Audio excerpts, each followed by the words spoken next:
wajib lengserkan Jokowi. Jelas menarik kedudukan Jokowi sehingga dia tidak punya status lagi sebagai presiden. Dia jatuh atau lengser dari jabatannya. Kadrun-kadrun khilafah, sampah-sampah negara yang selama ini membuat kegaduhan. Mereka suka menyebarkan ujaran kebencian, propaganda, adu domba, memfitnah, terutama kepada pemerintah. Kalau pemimpinnya dari wong desa, dari Solo, saudara, kira-kira bisa tegak seperti Khalifah Umar ini atau tidak, saudara? Tidak. Ada satu nih, mentornya nih, HTI yang ingin merusak keutuhan NKRI dengan memaksakan ambisi keagamaannya dia. Agama menurut dia, bukan agama menurut yang sebenarnya. Ternyata sumpah yang dilakukan oleh Saudara Joko Widodo di dalam konstitusi itu tidak untuk menerapkan Al-Quran dan Sunnah. Dan sementara Undang-Undang Dasar 1945 itu bukan perintah Al-Quran dan Sunnah. Dia bisa tidak menjadi seperti Khalifah Umar, saudara?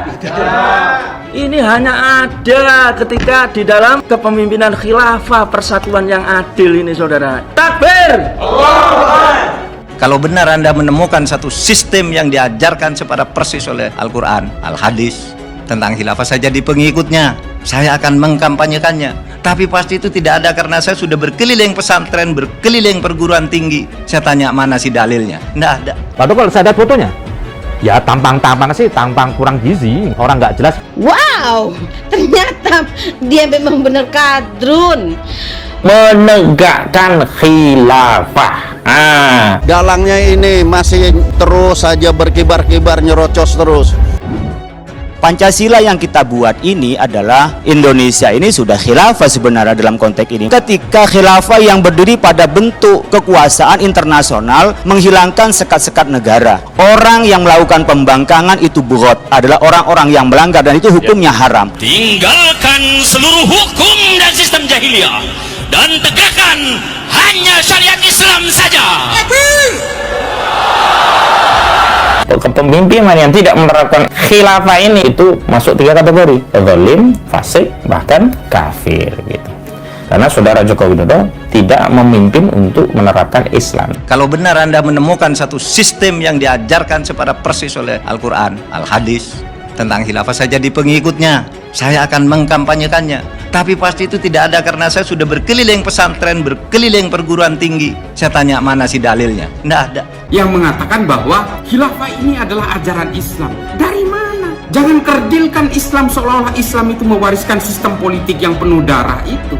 Penuh dengan pembunuhan, penuh dengan penyelewengan, baik terhadap syariat maupun hakikat.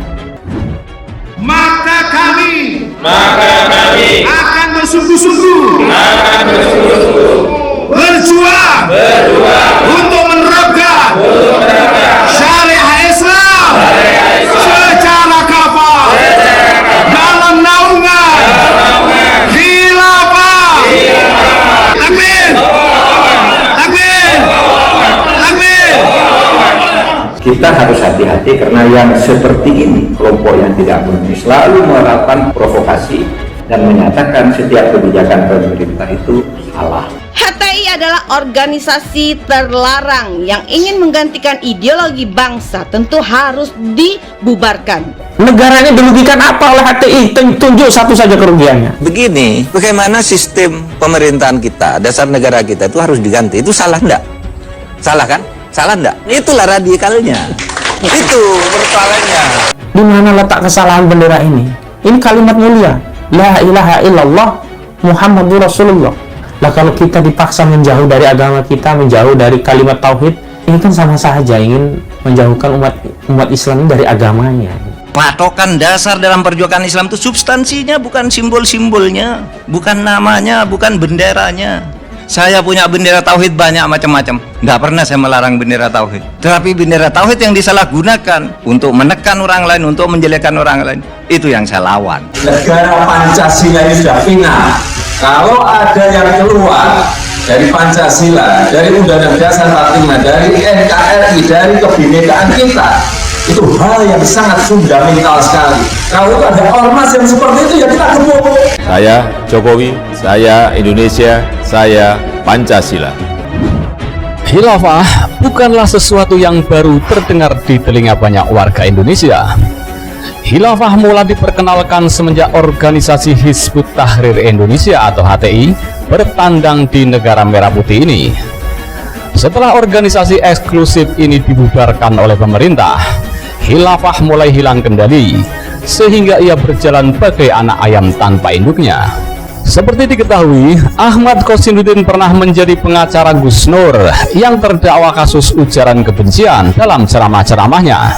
Ahmad Qosinuddin juga pernah menjadi Direktur Pusat Kajian dan Bantuan Hukum Hizbut Tahrir Indonesia atau HTI. Pada tahun 2020, Ahmad Qosinuddin juga pernah ditangkap polisi. Ia ditangkap atas tudingan menebar berita palsu, namun tidak sempat ditahan. Rekam jejak Qosinuddin ternyata akhir-akhir ini baru tercium bau-bau khilafah. Karena Qosinuddin sangat optimis dengan konten di media sosialnya tentang masa depan khilafah dijadikan sebagai sistem di sebuah negara dengan menggantikan sistem demokrasi. Sangat disayangkan pengetahuan Qosinuddin. Seharusnya pengetahuan ini tidak digunakan untuk sesuatu yang tidak baik, yakni khilafah. Khilafah dinilai tidak baik karena ia bersifat imajinatif. Khilafah tidak bakal terwujud dan benar-benar menjadi sistem di suatu negara, apalagi di seluruh dunia, karena mustahil terwujudnya sistem pemerintahan yang diakui oleh seluruh negara di penjuru dunia. Kita tidak habis pikir, semangat mengusung khilafah dalam memperjuangkan sistem ini. Mereka seakan-akan mengharapkan sesuatu yang bermanfaat sedikit pun, sehingga tidak bernilai apapun. Mereka tampil di belakang khilafah hanya untuk menjadi oposisi pemerintah dengan tujuan politis. Mereka hanya untuk melumpuhkan kekuasaan pemerintah sehingga mereka dapat merebutnya. Pengusung khilafah sesungguhnya membual saja. Mereka tidak percaya atas apa yang diperjuangkan. Sangat mungkin ketika kekuasaan didapat, mereka pasti tidak bakal memperjuangkan khilafah lagi. Mereka akan tetap kembali ke demokrasi karena hati nurani mereka hanya terpaut terhadap demokrasi. Sadar atau tidak, pengusung khilafah dalam hati nuraninya ingat bahwa demokrasi merupakan sesuatu sistem yang dibangun dengan darah perjuangan oleh beberapa pahlawan bangsa. Sangat tidak bermoral orang-orang yang tidak memperjuangkan apalagi bersikeras menggantikan demokrasi dengan sistem yang lain. Karena perjuangan mereka yang sesungguhnya bukan untuk khilafah, tapi hanya untuk melumpuhkan kekuasaan pemerintah. Maka tidak boleh baper merespon setiap argumentasi yang disampaikan mereka tentang khilafah. Anggap semua argumentasi mereka sebatas membual saja. Maka dari itu, pemerintah atau rakyat tidak boleh terpengaruh dengan modus khilafah yang dikampanyekan oleh pengusungnya. Tetaplah bersikap optimis dalam menjalankan sistem demokrasi tanpa berpikir negatif yang dapat merusak sistem demokrasi yang sudah ada. Pikiran negatif ini akan berakibat negatif pula terhadap masa depan seseorang. Qosinuddin itu adalah seorang politikus. Pasti pikirannya tidak selurus agamawan fundamentalis. Qosinuddin pasti punya kepentingan di balik semua kampanyenya tentang khilafah. Secara general, kepentingan yang dimaksud adalah kekuasaan. Qosinuddin pasti sadar bahwa tidak ada musuh yang abadi di dalam politik.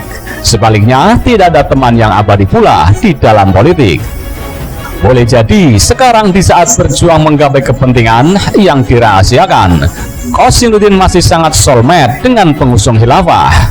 Karena sekarang mereka sepemikiran, tapi begitu kepentingan itu tercapai, Qosinuddin pasti berubah haluan dengan memusuhi khilafah. Rubah prinsip kedaulatan rakyat, tinggalkan seluruh hukum dan sistem jahiliyah, dan tegakkan hanya syariat Islam saja.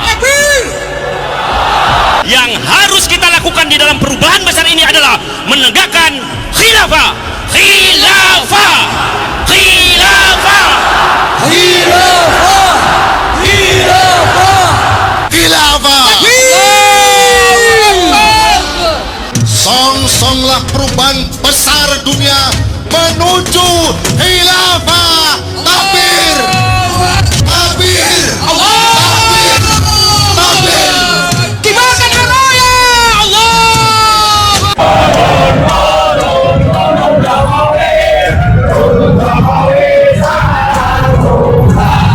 Khilafah Islamiyah, al-ummah turid khilafah Islamiyah. Allahu Akbar. Islam. Al-ummah turid khilafah Islami.